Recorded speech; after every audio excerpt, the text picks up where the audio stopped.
Commitment shows up in your life through action. You can tell people who are committed and those people who don't feel worthy. The people that are committed are busy doing it. The people that don't feel worthy are like a guy I talked to last night who told me, hey, I sure like to do what you're doing. However, I just don't want the responsibility. The company I work for, they're taking good care of me. I say, let me tell you something. Once you increase your sense of worthiness, you won't even be able to open your mouth saying that somebody is taking care of you. You want to take care of yourself. But see, because he doesn't feel worthy, he's intelligent. 17 years for a major corporation. They've spent thousands of dollars training him. He knows he has the book knowledge. But his attitude is, his vision of himself, his sense of deservingness says, you can't have that. So he will fabricate all kinds of excuses on why he can't have it.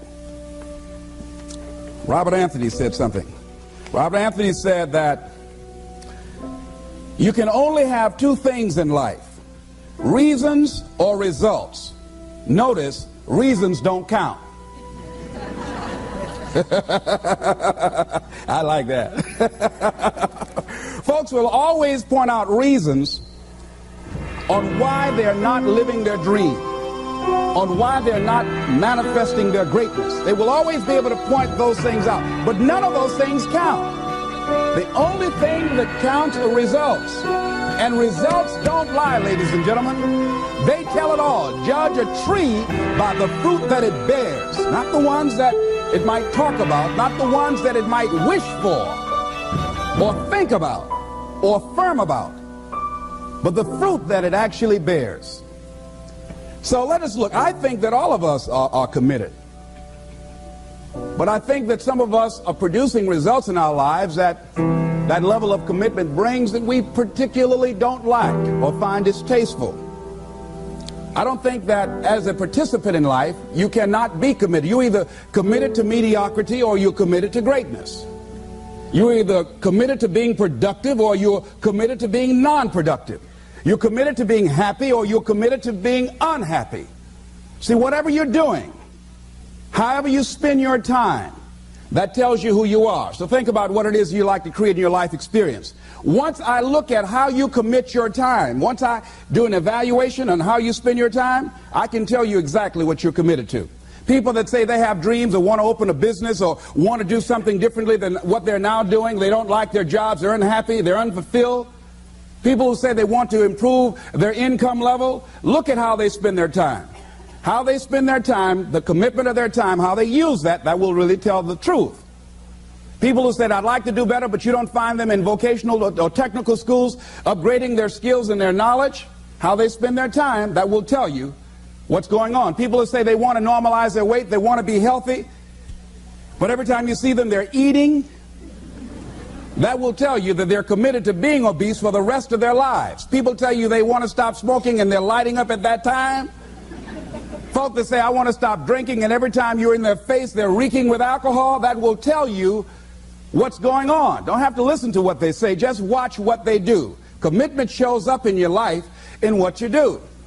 On the other hand, you can make the commitment to your life that you don't like the results that you have, and that you're going to do something about it.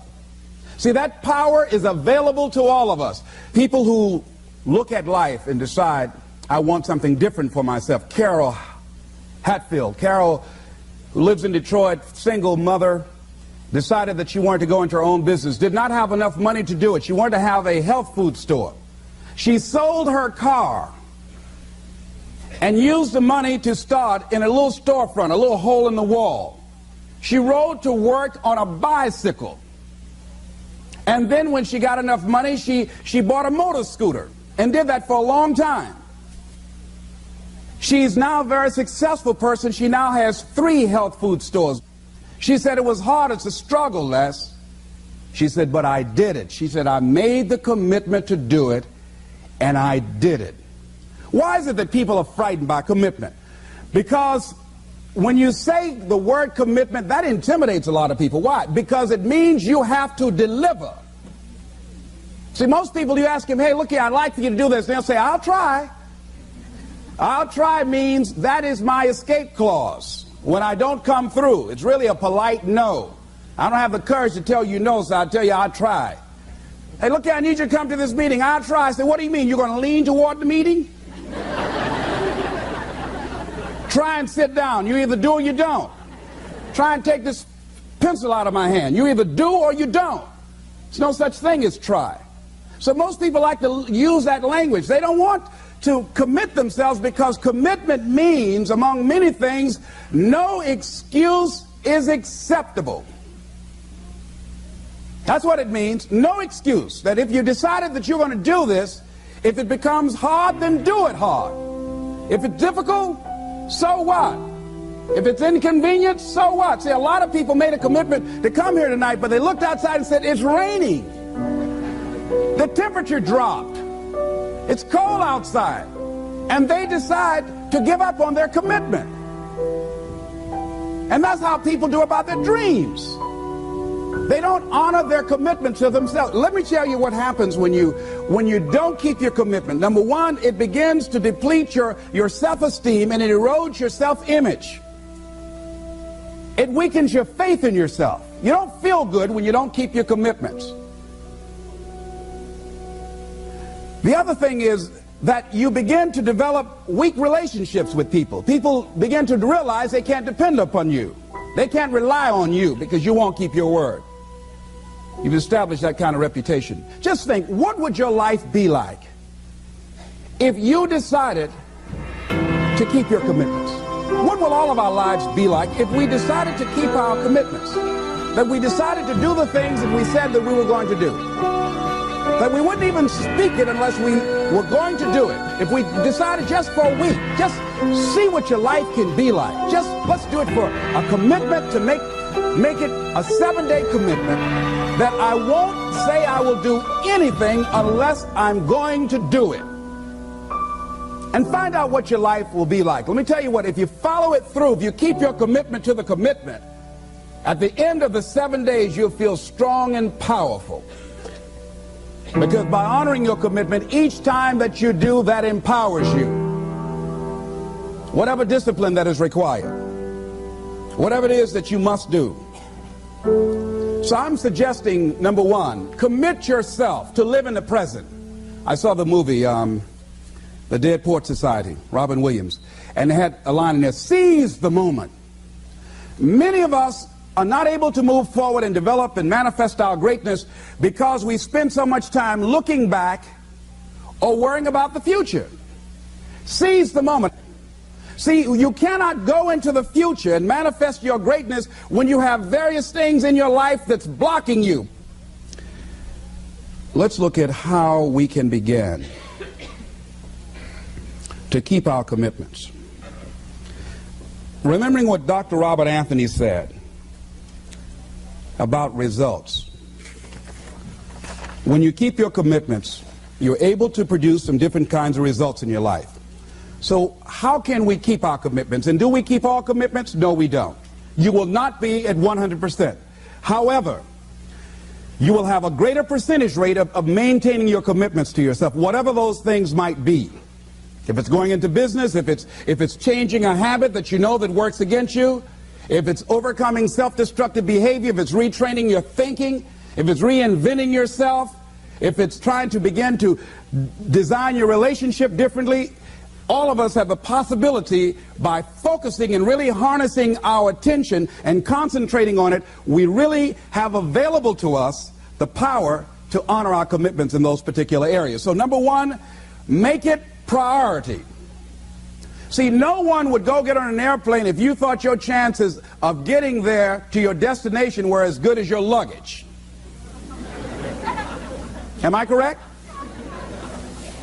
See, and I say the reason that you will reach your destination more times than your luggage will is because the airline, and I'm glad that they do, has made it a priority to move the human beings from one point to the other safely. Not send you off to Boston or someplace with your luggage. So I'm not really upset when my luggage doesn't show up. I'm glad they delivered me. because they've made me a priority. See, they have made delivering you to your destination important. So if you want to honor your commitment, whatever you decide that you're going to do, make sure you make it important. Make sure it is priority. Keep it before you.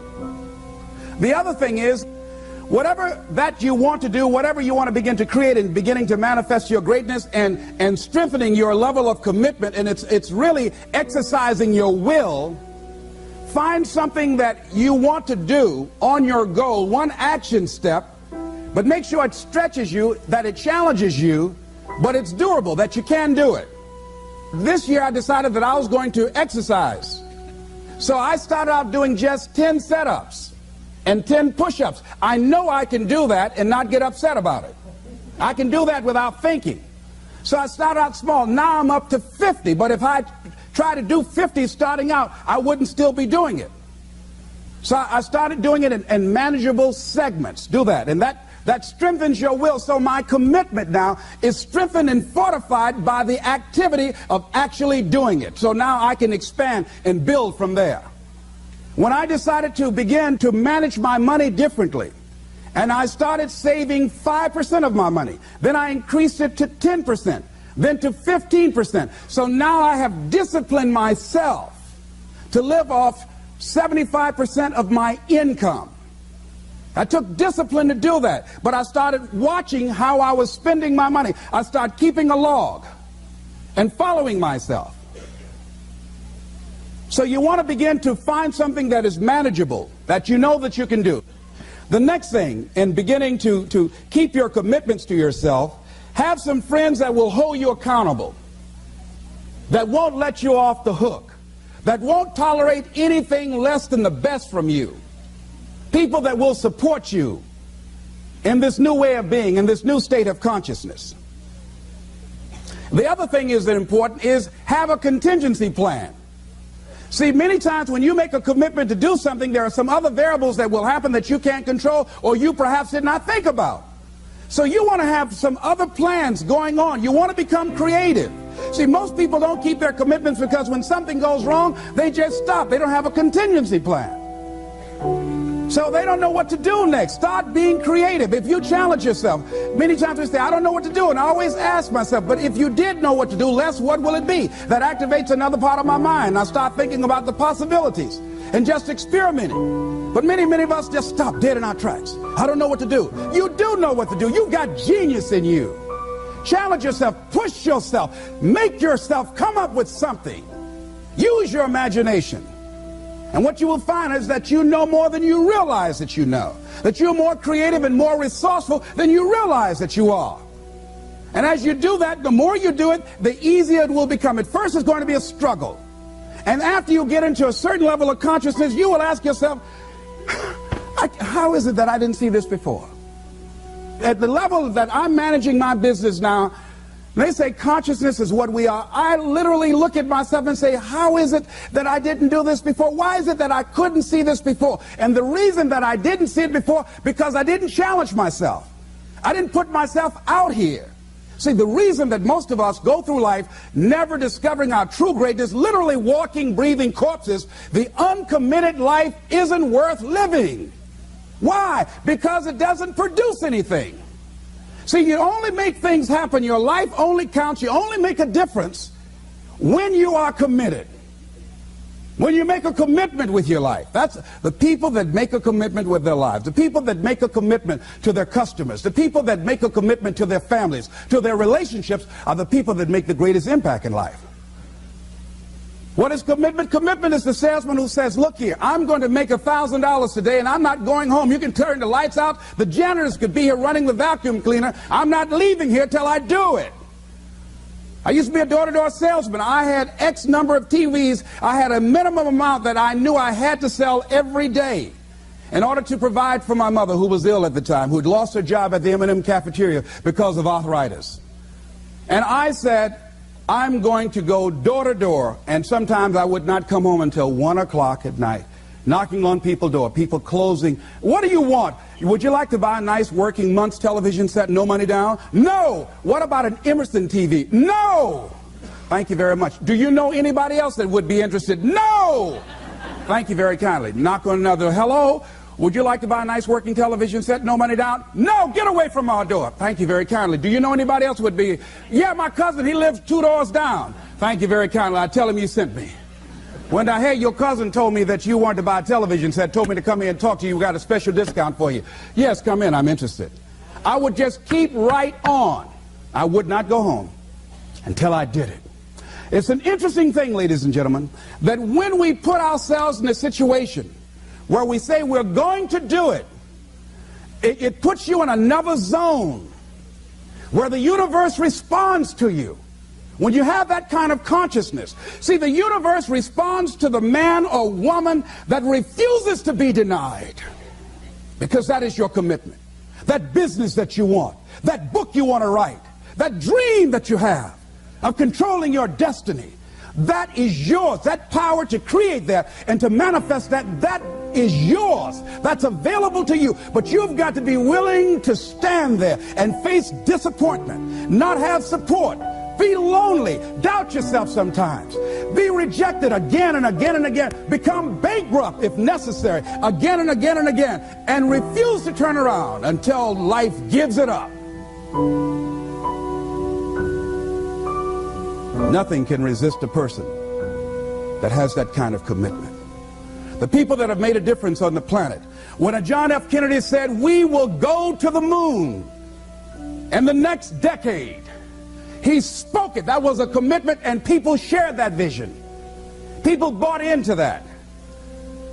We've had all kind of examples in history where people have made declarations, who have committed their lives to bring about a difference. There are people who are taking a stand today against hunger. I guarantee you it will be a part of our past at some point in time. Someone took a stand against polio. It no longer plagues us as it once did, because someone said, it is my commitment to eradicate it from the face of the earth. Someone made the commitment. The reason that we're here and enjoying the democracy that we have, someone made a commitment that whatever is required, if it means that I die, I remember Paul Robeson, here I stand, for I can do no other.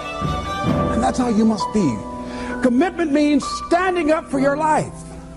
It means honoring yourself. It means beginning to say and to see and recognize your alignment and oneness with the universe, and that you are a channel for life to express through.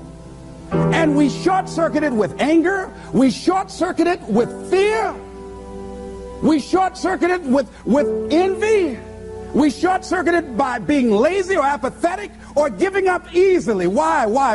We say, oh, it's too hard, it's too hard. We don't challenge our spirit. Ladies and gentlemen, there's nothing as powerful as the human spirit. You can't destroy it. You can pervert it, but you can't destroy